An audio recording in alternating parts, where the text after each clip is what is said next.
Alright guys, welcome back to the channel. Thank you very much for tuning in. As always, I really appreciate it. Shout out to all the subscribers. Big up to anyone new. Gratitude to you. So, Bud Crawford returns. Finally, man, he's like the best fighter in boxing right now. I really miss watching Bud fight, and he's only really realistically got a couple of years left. He's 36 now. But he is going to be fighting Israel Madrimov, who is the current WBA champion. Just fought Kurbanov on the undercard of Joshua Ngannou. Got a good knockout win. I think it was the 5th round. I picked Madrimov to win, but I thought it was going to go to points. He's a tough little fighter, man. He really is. He's an Uzbek. And I actually made a documentary on Uzbek boxing. If you're interested in watching, I'll leave the link up here, because they are very crafty. They got excellent footwork. They got a good rhythm of fighting. They can switch hit, and Madrimov actually switch hits mid combinations. It's quite amazing. He's definitely a very good fighter, although it's obviously a ginormous step up for him. Bud Crawford is like the most cerebral, skilled, beautiful fighter, I think, right now. He's probably the best fighter I've ever seen. I think Floyd Mayweather is probably the most skilled, but Bud, in terms of a complete fighter, and just will figure you out. Bud Crawford will figure you out, and he's got that, you know, beautiful whipping power, and he can switch it. Although he's been staying, you know, he'll just realize what he has to go to, stay there, and just systematically break you down and wait for you to make mistakes, counter punch you. He's a supreme counter puncher. He obviously an animalistic finisher. He's amazing, and that is an opportunity for Bud to become a 4-weight division champion, and that's an incredible achievement in itself. Obviously, he's a two-weight undisputed champion at 140 and 147. He was a champ at 135, and now he's got opportunity, as I said, at 154. And look, there's some sensational fights at 154. Obviously, I've talked about this division for a while now, saying it could be the new 140, if you will. And it's going to be shaping up to be that way, because not just from the fighters that are in the division right now, your Bud Crawfords, Tszyu, Virgil Ortiz, Jermell Charlo still hanging around. I'm going to talk about him in a minute, because he's just popped up out of nowhere and tried to, you know, somehow get this Madrimov fight, and he's somehow in the mix. But then you got Fondora, Errol Spence is still there, Jesus Ramos, Erickson Lubin, Josh Kelly from the UK. Big up the UK. And then I feel like there might even be one or two more. You know, obviously Madrimov, and I forget, but it's a great division. And then you have the killers coming from above or from below up, which it likes of Boots Ennis. Can you imagine that? A new entry in the division, Boots Ennis. I mean, there's gonna just be, if they can get the fights close to, like, you know, to be made, or some of them, I mean, we're in for a treat for that division. But in terms of the fight, I need to look a bit more about Madrimov's style.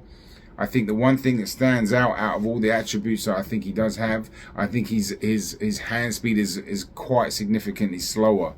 And when you're dealing with a, you know, a high level, you know, high intel processing computer fighter like Bud, he's going to be able to read a lot of that.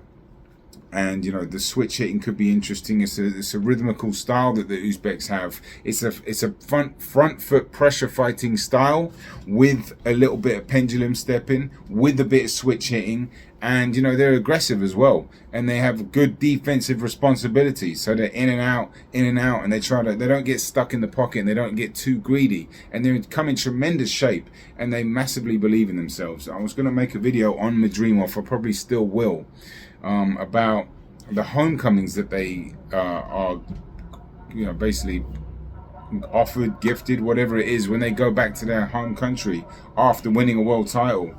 They're like kings, you know, they're praised like kings. And Madrimov had a beautiful homecoming, and I wanted to explore, you know, a video as to why this happens, and just shed some light on how great it would be if it was in other parts of the world, because it's really, I think it motivates the fighters a bit more, you know.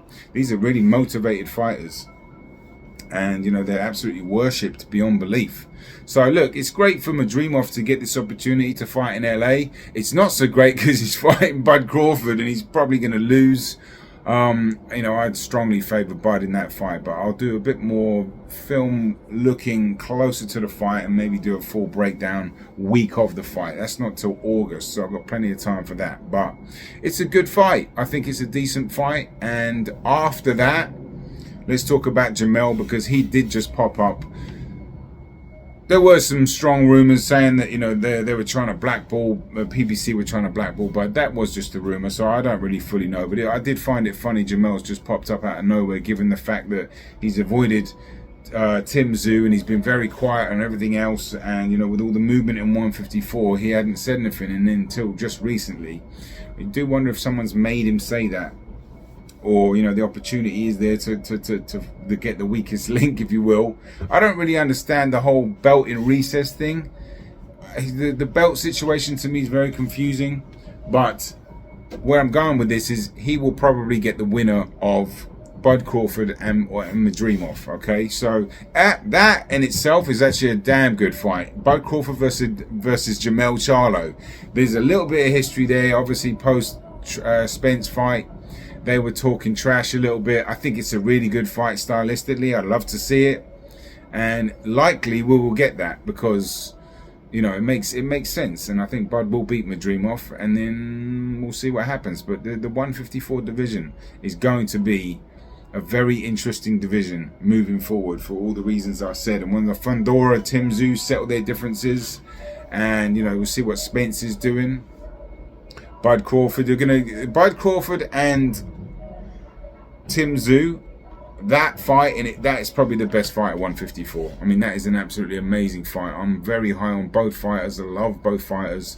I do think Tszyu's not quite there, right there with Bud just yet. I think Bud's the best fighter in the world. I think from an intelligence point of view, I think he has the edge. Experience, obviously.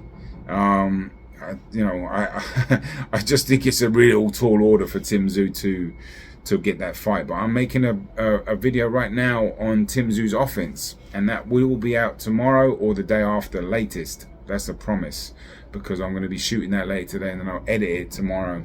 But that's looking at his sophisticated style, because it is really quite a really interesting style, which makes that fight even more interesting, because Bud is an elite counterpuncher. Tszyu's a very good counterpuncher, and he puts his opponents on the back foot. He likes to go on the front foot, but he likes to counterpunch too. So there'll be a lot of, you know, reading. As that will be a very high level chess match, but it will just be the short bits of brilliance, you know, the elite boxing mind, with those little moments that happen with counterpunching, that just sharp, quick, beautiful moments of boxing that I think Bud will be just one step ahead mentally ahead of Tszyu. But nonetheless, it'd be a great fight for boxing, and they're both looking to be undisputed. I'm pretty sure about that. I know Tszyu definitely is. I say Bud because he might have bigger fish to fry in a bigger division, get the bag and stuff. And once again, the Saudis to the rescue. You know, they are, yeah, people say they're saving boxing. I wouldn't go that far, because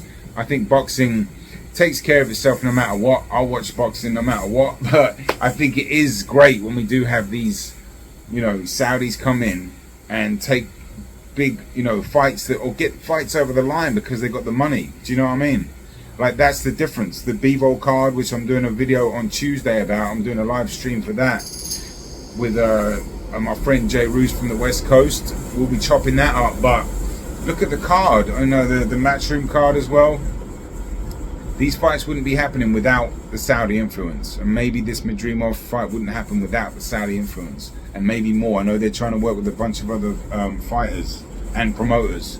I mean, it's only good news for us boxing fans. So that's it from me. Let me know your thoughts. I'm out of here. Cheers. Boxing. On edge.